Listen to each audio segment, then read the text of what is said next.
Engagement झाली, रडून पडून झालं, भयंकर गोंधळात असलेलो आम्ही. त्यातही पंडितजींनी आणखी एक मोठा बॉम्ब फोडला. हाय, मी स्नेहा आणि मी तुम्हाला सांगते आहे माझ्या लग्नाची गोष्ट. बघा, एंगेजमेंट झाली त्यानंतर सर्वांनी ठरवलं की आपण आता बैठक बसवूयात आणि लग्नाची तारीख काढूयात. सो महाराज बोलले यांच्या लग्नाचा योग 8 ते 10 महिन्यानंतरच आहे. आधीची तारीख काढली आणि लग्न केले तर हे लग्न टिकणार नाही. घ्या. सर्वांनी डोक्याला हात मारून घेतला. म्हणजे एका लग्नात किती ते विज्ञान. आणि तुम्हाला तर माहीतच आहे, हे पंडित लोक अगदी गुगली टाकतात आणि नंतर त्यावरची उपायही सांगतात. मग त्यानुसार जे आहे 1.5 महिन्यात जे आहे लग्न काढण्यात आलं. जे माझ्या नवऱ्याला खरं तर होणाऱ्या नवऱ्याला मान्य नव्हतं, पण माझी एक्झाम असल्यामुळे नाईलाजास्तव त्यांनी ते मान्य केलं. माझा नवरा तर अगदी गुडघ्याला बाशिंग बांधूनच तयार होता. म्हणजे त्याच दिवशी हार टाकूनही ते मला घरी घेऊन जायला तयार होते.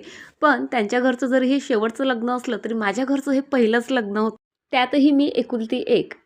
त्यामुळे घरच्यांचे बरेच स्वप्न होते. माझी नाहीत बरं का, कारण मला तर स्वप्न पाहायलाही वेळ मिळाला नव्हता. बरं, खरंच थ्रिल यानंतर सुरू होतंय, ते उद्या शेअर करते.